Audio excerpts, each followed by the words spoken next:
RS brothers లో ఆషాఢం KG sale మళ్ళీ మొదలైంది. మరెన్నో క్రేజీ ఆఫర్స్ ఖైదీ చేయండి ఆర్ఎస్ బ్రదర్స్.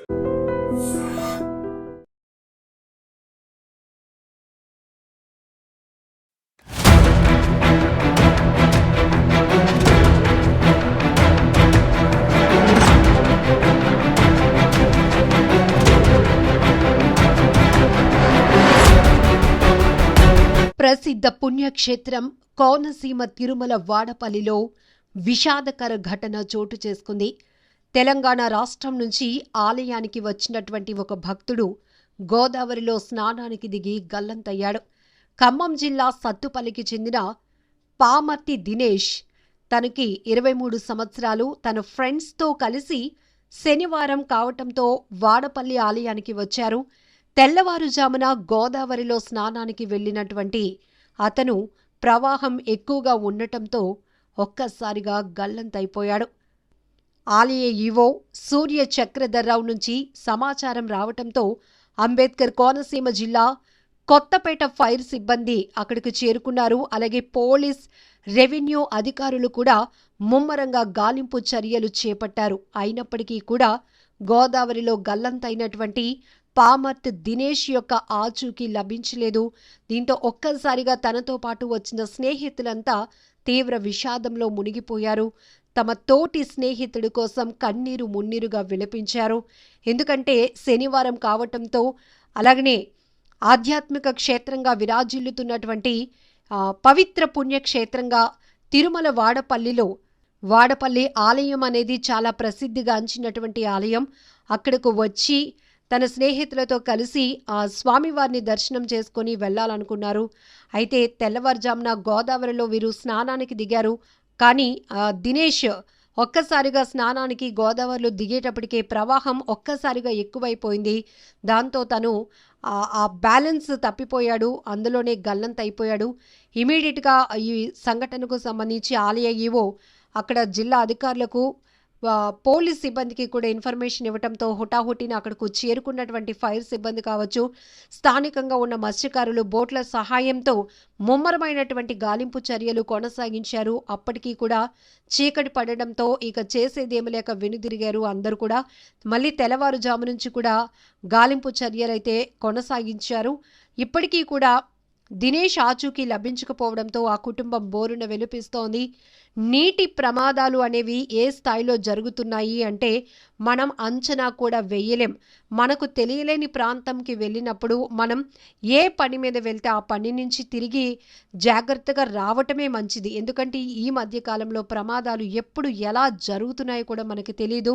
నిజానికి మనం అనుకుంటాం మనకేమి కాదులే అని, కానీ అక్కడికక్కడే క్షణాల్లోనే కళ్ళెదుటే తమ వారిని కోల్పోతున్న వారి పరిస్థితి ఎంత దారుణంగా ఉంటుందో కనీసం మనం అసలు వర్ణించడానికి కూడా మాటలు రావటం లేదు. ఎందుకంటే గోదావరిలో గల్లంతయి ఎంతోమంది చిన్నపిల్లలు కావచ్చు, యువకులు కావచ్చు, ఎంతోమంది కొట్టుకుపోయినటువంటి దృశ్యాలు, గల్లంతైన వారి మృతదేహాలు ఆచూకీ ఇప్పటికీ కూడా లభించినటువంటి ఎన్నో విషాదకర ఘటనలు మనం చూస్తున్నాం. ఆ కుటుంబ సభ్యులైతే బిడ్డల్ని కోల్పోయి తల్లిదండ్రులు గుండెలు అవిసేలా రోధిస్తున్నటువంటి తీరు కూడా మనం చూస్తూ ఉన్నాం. సో ఇక్కడ కూడా పాపం తెలంగాణ రాష్ట్రం నుంచి వచ్చినటువంటి ఈ పామర్తి దినేష్ 23 సంవత్సరాల యువకుడు స్నేహితులతో కలిసి సరదాగా వచ్చారు. ఇక్కడికి వచ్చి వాడపల్లి స్వామివారిని దర్శనం చేసుకొని వెళ్ళాలనుకున్నారు. కానీ అంతలోనే వాటర్ని చూసేటప్పటికి ప్రతి ఒక్కరికి కూడా ఒక రకమైన ఆతృతతో పాటు సరదా కూడా వస్తుంది. నీళ్లు చాలా ప్లెజెంట్గా ఉన్నాయి కదా, ప్రశాంతంగా కనపడుతుంది కదా గోదావరి. స్నానం చేసి వెళ్దాం, పుణ్య స్నానం కింద వస్తుందని చాలామంది భావిస్తారు. కానీ అక్కడ లోతు, అక్కడున్నటువంటి పరిస్థితులు మనకి తెలియక చాలా వరకు ఇది ప్రమాదంగా మారుతుంది. మునిగి కొట్టుకుపోతున్న వారినే చూస్తున్నాం, గల్లంతైపోతున్న వారిని చాలామందినే చూస్తున్నాం. వారి కోసం ఎంత గాలించినా కూడా ఆచూకీ కనిపించకపోవడం మరింత బాధాకరమైన విషయం. ఇప్పటికీ మళ్ళీ ఉదయం నుంచి కూడా ఆ దినేష్ కోసం అయితే గాలింపు చర్యలు కొనసాగుతున్నాయి. స్నేహితులు తమ ఫ్రెండ్తో ఉన్నటువంటి ఆ పరిస్థితులను కావచ్చు, తన జ్ఞాపకాలను కావచ్చు, అలాగే టెంపుల్కి వెళ్ళటానికి ప్లాన్ చేసిన తీరు, ఇవన్నీ కూడా గుర్తు చేసుకుంటూ దుఃఖంలో మునిగిపోతున్నారని చెప్పాలి.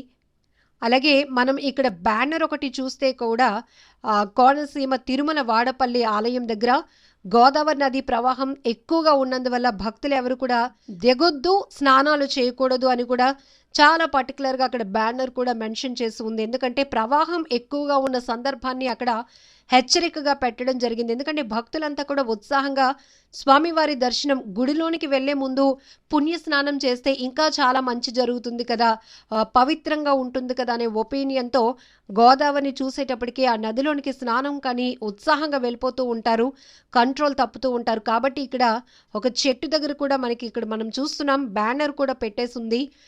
ఎందుకంటే గోదావరి ప్రవాహం ఎక్కువగా ఉంది, నదిలోనికి ఎవరు కూడా స్నానం కోసం దిగకూడదు అని కూడా హెచ్చరిక బ్యానర్ కూడా మనం అక్కడ చూస్తూ ఉన్నాం. అయినప్పటికీ మరి ఈ బ్యానర్ని వాళ్ళు చూశారో, ఈ అక్షరాలు వాళ్ళు చదివారో లేదో తెలియదు, కానీ అంతలోనే ఫ్రెండ్స్తో పాటు సరదాగా వెళ్ళినటువంటి వ్యక్తి జాడ కనిపించకుండా పోయింది, గల్లంతైపోయారు. ఆయన కోసం గాలింపు చర్యలు కొనసాగుతున్నాయి. ఆ కుటుంబ సభ్యులైతే రోధిస్తూ అక్కడికి ఆ ప్రాంతానికి చేరుకొని బోరున వెలిపిస్తున్నటువంటి తీరు ప్రతి ఒక్కరిని కదిలిస్తోంది. ఎస్ఐ గారు ఫోన్ చేసి ప్రమాదవశాత్తు ఒక వ్యక్తి వాడపల్లి గోదావరిలో మునిగిపోయారని చెప్పి ఇన్ఫర్మేషన్ ఇచ్చున్నారు. ఆ ఇన్ఫర్మేషన్ ప్రకారం మేము ఇమీడియట్గా కొత్తపేట నుంచి స్టార్ట్ అయ్యి వాడపల్లి గోదావరి ప్రాంతం ఏరియాకి రావడం అనేది. ఇక్కడికి వచ్చాక తెలిసిన ఇన్ఫర్మేషన్ ఏమనగా 6 యువకులు ఖమ్మం జిల్లా తెలంగాణ ఏరియా నుంచి సత్తుపల్లి అనే విలేజ్ నుంచి వచ్చారండి. వాడపల్లి వెంకటేశ్వర స్వామి వారి దర్శనం కోసం వచ్చి ఉన్నారు. వాళ్ళు ఉదయం ఎర్లీ మార్నింగ్ 4 ఆ ప్రాంతంలో స్నానానికి అని చెప్పి గోదావరిలో దిగారు. ఎవరికి ఎలవ లేదండి. ఆల్రెడీ దేవస్థానం వారు బ్యారికేడ్లు కూడా పెట్టున్నారు. ఎవరు కూడా లోపలికి వెళ్ళి గోదావరిలో దిగి స్నానం చేయకూడదని వాళ్ళు ఏమీ చూడకుండా లోపలికి వెళ్ళి స్నానం చేసి ఉన్నారు. చేసిన వల్ల ప్రమాదశాత్తు అందులో పామర్తి దినేష్ అనే వ్యక్తి ఏజ్ 23 అండి, కుర్రోడిది. అతను ప్రమాదశాత్తు మునిగిపోయి ఉన్నాడు. అతని కోసం రెస్క్యూ ఆపరేషన్ కొనసాగుతుందండి. విత్ ద హెల్ప్ ఆఫ్ మన పోలీస్ డిపార్ట్మెంట్ వారు, ఎస్డిఆర్ఎఫ్ టీము అండ్ దేవస్థానం రెవెన్యూ టీం అందరం కలిపి సెర్చింగ్ ఆపరేషన్ జరుగుతుందండి. Thank you.